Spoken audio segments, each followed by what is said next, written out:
with Zakwe and that guy's voice, Questa. Questa does, the way he raps. It's crazy. Imagine you spoke to your wife like that.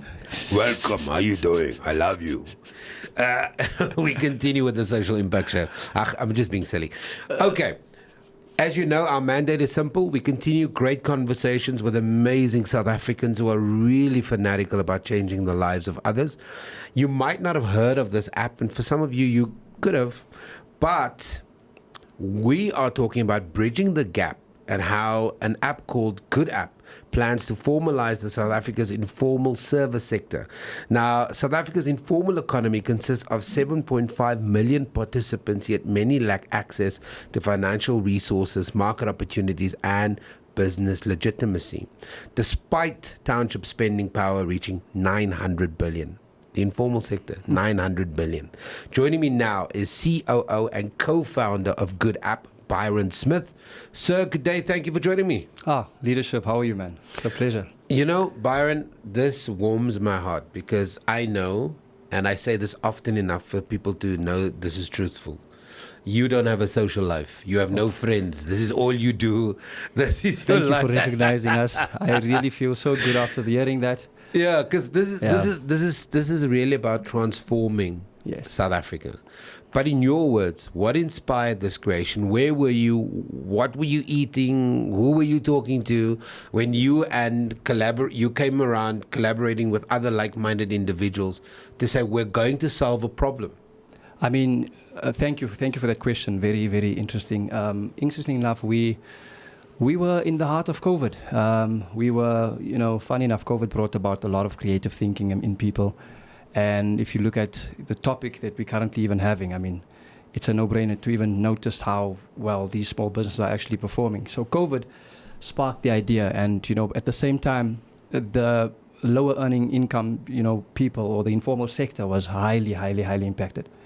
Access to them, and a lot of restrictions was obviously set out and there. And I mean, for what it's worth, we all three as co-founders, and we kind of like all share the same conviction to what most of our communities are actually suffering. And I think that in itself sparked the cry and urgency of using our skill sets and our creativity to provide a platform that could be so useful to South Africans. Yeah. But an idea is one thing, having a conversation is one thing, and then to actually go and say, guys, we're going to do this. We're going to roll up our sleeves, we're going to build the technology, and then we are going to, unfortunately now, have to engage with other people. I wish I'm sure if you could just click your fingers, everybody would be using the app. Yes. But that's not the way the world works. Talk to me about that process of now we are like-minded in this idea, but now we've got to build it. Yeah, we like-minded with this idea, and yes, a lot of time, we had to be prepared to kind of do that. But again, I'm just going back to the convictions, thinking of how, the high barriers of entry for the informal sector currently affects its, growth, overall. And again, I wouldn't say I guess we loved our superheroes, of our times, and we three believe that we are superheroes in a sense. By utilizing... Yeah, by utilizing our resources and trying to increase at least, the livelihood, or should I say opportunities, and make it, or should I say enable, the less fortunate to be a part of that. So it's more of an inclusion kind of ethos that we follow. And then that in itself gave us the drive to kind of like go about and building it. And while building it, we're still dealing with a lot of uphills. I mean, we are self-funded right now. We've built this thing from scratch, no investment is yet, and it was more just because we believe in the actual, solution itself, and hence we're willing to put in that time and energy. That's how every startup started. Yeah, and I think that's it. I think it's more the passion behind what we're doing, and that's the most beautiful part of it. We all share this, and I mean, we all have this idea that it's bridging the gap, and I mean that's what we believe it is doing. Yeah. And yeah, I mean, for what it's worth, as you stay closer to your convictions, you tend to kind of do a lot more in line with what you're gifted to do. And what is the solution? What does the GoodApp solve?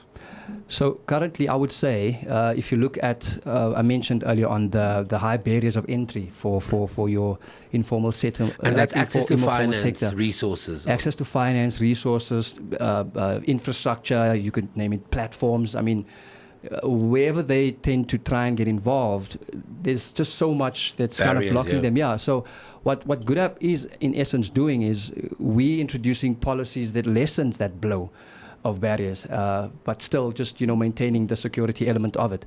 So in essence, the onboarding process itself does not enforce too much barriers for your typical informal business tradesman to it's engage taking us the in. Informal business and formalizing it in many ways. Formalizing it in many ways. And applying technology to do that. Yes, exactly. And I mean, if anything, we all know that research even shows it that by formalizing informal businesses, you in essence increase the informal business, should I say, their contribution to the economy. Yeah. Thus increasing income.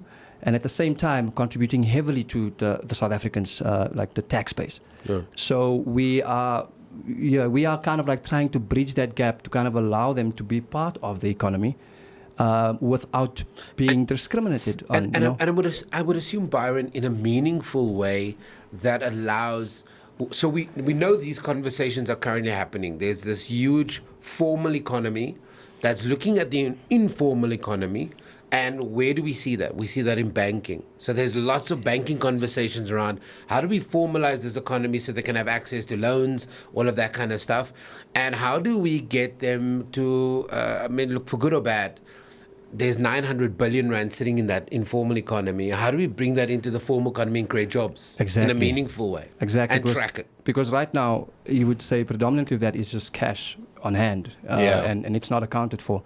At the same time, in order for them to partake in, having that, monetary footprint, they would have to formalize a lot of their internal processes. Yeah. So what which they don't do because they're moms and pops. Exactly. And that's in essence what GoodApp is trying to accomplish. As I mentioned, the barriers we lessened.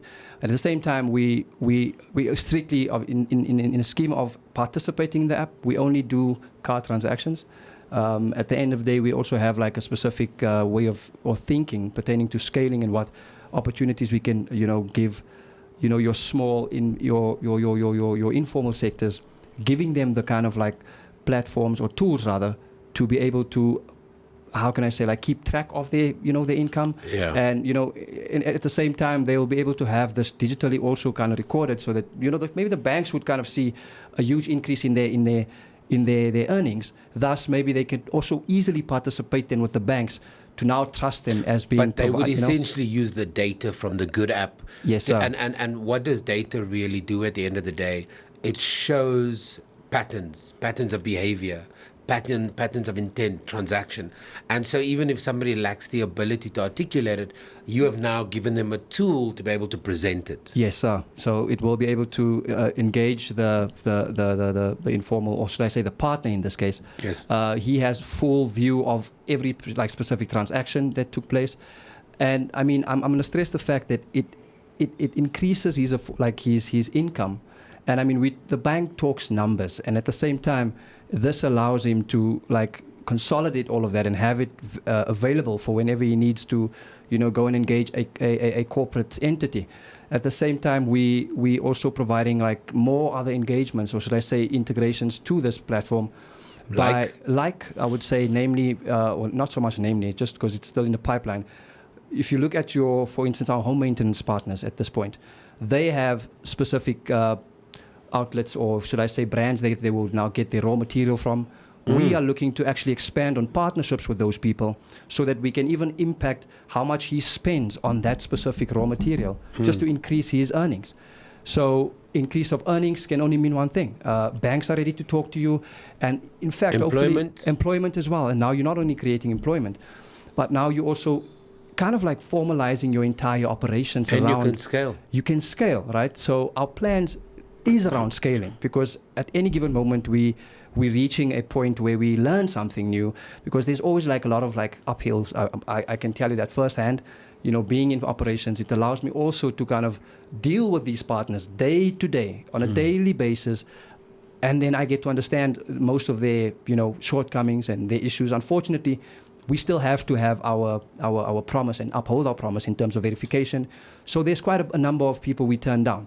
But at the same time, that is only in aid of just kind of getting a lot of participation from eligible, service providers, and them bringing their skills and just giving it and offering it to the world.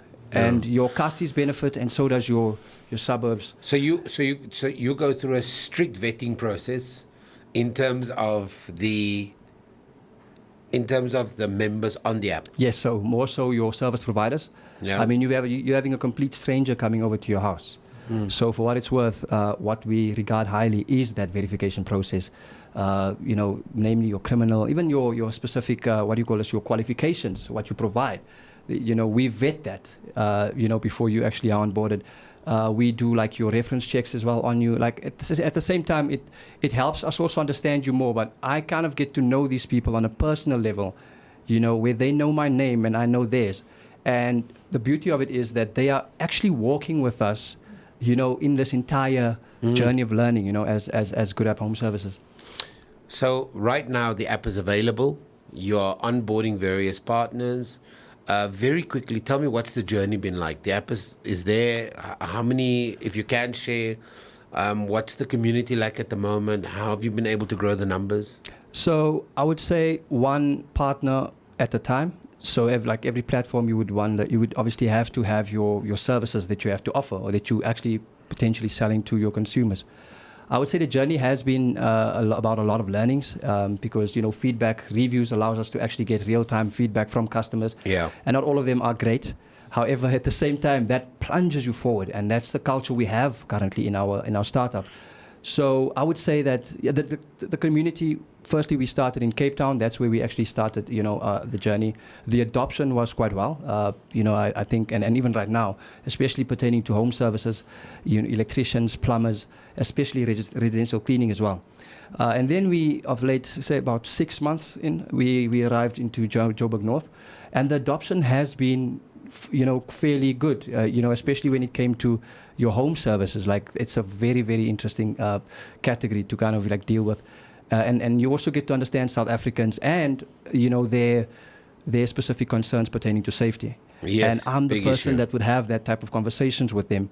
And I facilitate the matching of that, that specific service provider to the customer as well.